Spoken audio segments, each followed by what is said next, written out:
Stop being embarrassed about your financial mistakes.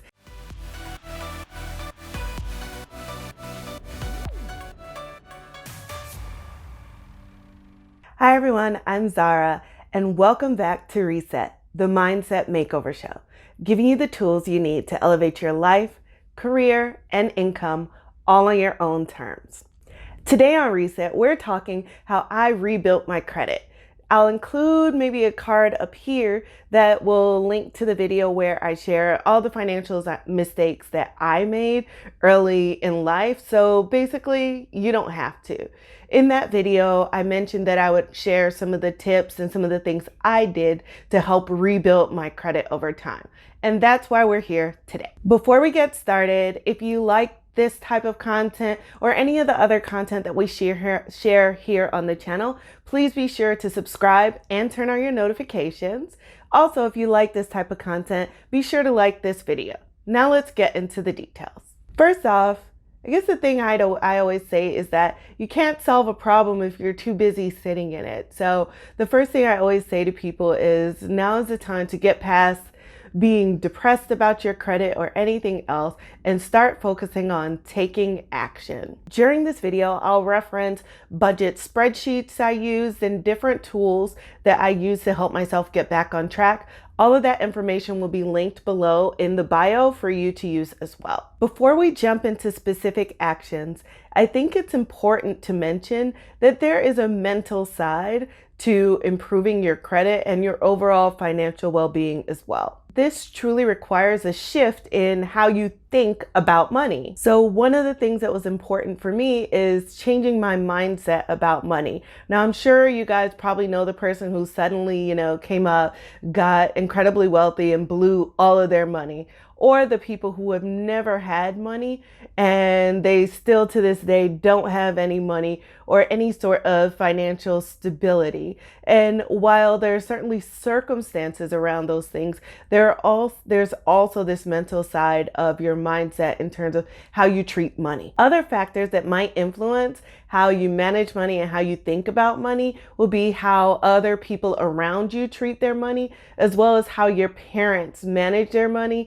and responded to their finances in general. The good news is that it is possible to shift your mindset about money. And here are a few things that helped me. So first off, I want to say, stop being embarrassed about your financial mistakes. I actually think that the general public would be more informed about financial resources and financial health and building your overall wealth if people were less embarrassed to talk about their financial mistakes and learn together. The other thing I had to do was recognize that I didn't want to live my life completely beholden to money or my financial situation. I also had to have a heart-to-heart with myself and acknowledge that thankfully, many of my financial mistakes and challenges were all within my control. I also realized that while I didn't have access or I wasn't exposed to an outstanding financial education growing up, I now have the resources accessible to me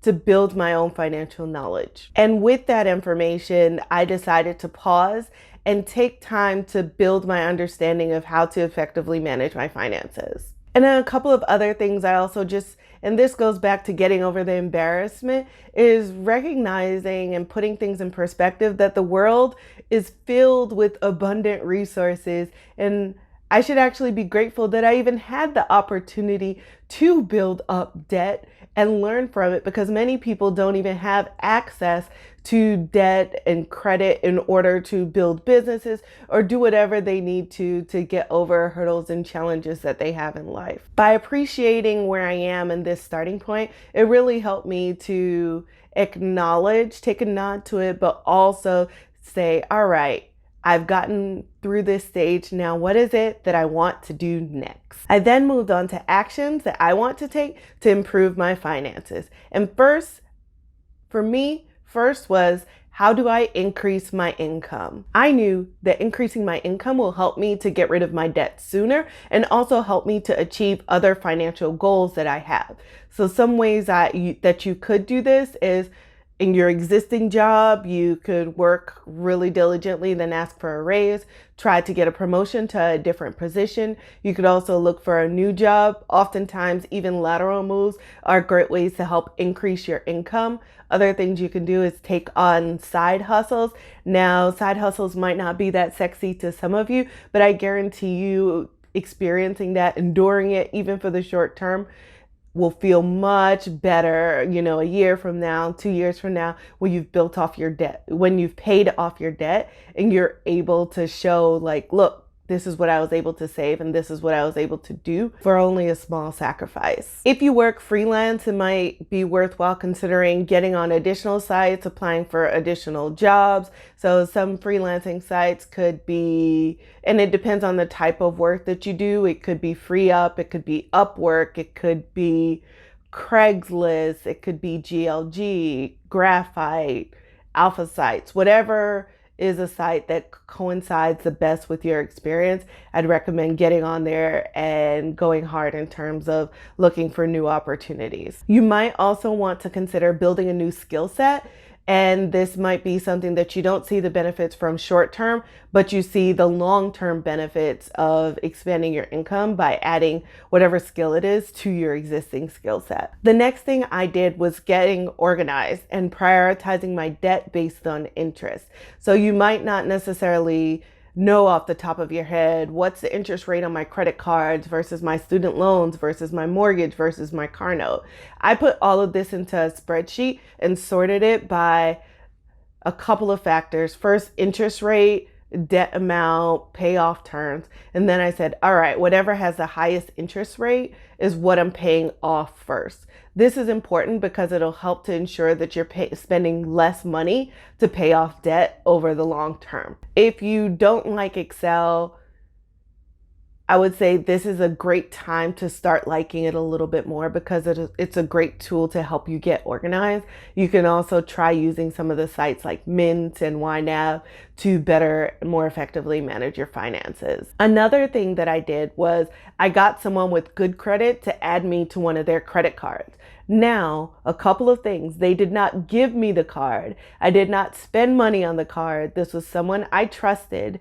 And by them adding me onto a credit card that had a reasonable interest rate and had a pretty high balance, it helped to reduce my credit utilization and actually helped me to build my credit long term.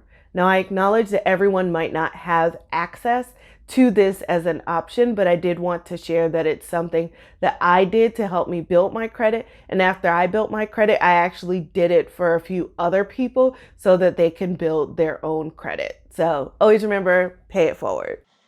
Here's another tip. I forgot, I also paid down my credit card debt by opening a credit card with no interest for 18 months and moving my balance there. Keep in mind, you'll need to calculate and ensure that this balances out, meaning there are usually fees associated with transferring the balance, and you want to ensure that's less than what you would have in interest. The next thing I did was more effectively manage my student loans. Now, fortunately, I don't have an exorbitant amount of student loans. And my student loans, I paid off a few, but not everything. So one thing I did again was look at the different interest rates, prioritize the ones with the highest interest rates first. Another thing I did that you can do with student loans and not with other types of debt was I looked into my forbearance and deferral options. The reason I did this was because if I didn't have to pay on these loans and if they weren't accruing interest, I could direct more money to paying off the higher interest debt that I had. So with student loans, there are two different options. There's a deferral and a forbearance. With a deferral, you're able to not pay on the loan and the loan does not accrue interest. With a forbearance, you're able to defer payments on the loan. However, the loan does accrue interest and it is recommended to pay off the interest even if you aren't paying off the principals. It's great because it can reduce your monthly payment, again, while you're prioritizing different types of debt. Different student loan institutions will have different guidelines to determine whether you qualify for a deferral or a forbearance. You'll want to make sure you understand these, you're in conversation with them to make sure that you're prioritizing and paying accordingly. You also want to bear in mind that there are different amounts of time that you're able to have either a deferral or a forbearance. There are a few more things that I did. One was ensuring that I was consistent. So a couple of ways to do this would be automating your payments as well as your savings. So a lot of times it's better if it's out of sight, out of mind. So I always made sure to pay myself first. What this means is in the future, it meant making sure I was saving what I wanted to save first before spending any money. But while I was rebuilding my credit, it meant I was paying off my debt as well as any smaller savings I was able to do before I touched anything else. And this was all done through automated payments to ensure that I remained consistent in achieving my goal of paying down my debt. Another thing I looked into was living below my means. So how can I decrease my existing expenses so that I can more effectively pay off my debt? One way to do this is get a roommate, move somewhere cheaper, adjust your mode of transportation. There are several ways you can do this. Stop eating out as much. I essentially did all of the above. Another thing you might want to consider, and this didn't necessarily apply to me, but it may apply to some, is selling things that you don't use or you don't need. So for instance, if you have a really expensive car, maybe you need to get rid of that so that you can get closer to your financial goals. One thing I realized, because as I was preparing this video, I also had some conversations with people I know who are having financial challenges, and I realized in talking to them that even though some of them are in their 30s and their 40s, they still don't they're a little shy about getting this information or asking those questions. So one thing I would encourage you to do is be candid and open with your friends. Make sure you're, even if you're embarrassed, try to endure it so that everyone can help and just learn being more comfortable talking about money and share anything you know without being condescending to other people, because I think the more of us that can be informed and educated about our finances, the better off we'll all be in general. That's just my spiel, because I realize a lot of people need help. They just don't know how to ask for it, myself included. All right. So that's it. Comment below, what's your biggest hurdle to improving your finances? Before we go, be sure to check the description box for all of the resources I mentioned and links to any of the tools. Also, leave me a comment in the description if you have any questions about how to use them, etc. If you've already improved your finances and you're onto other things like building your business or learning to just operate more efficiently, I have some links in the description box for tools that I use, whether it's to effectively manage my inbox or build my website. I've also included a link to our Mind Over Mood merch to keep you nice and refreshed and focused on your goals, and all of that is in the description box for you to easily access. Until next time, I'm Zara, and thank you for watching Reset, the Mindset Makeover Show. Don't forget to like, subscribe, and share, and I'll see you in the next episode.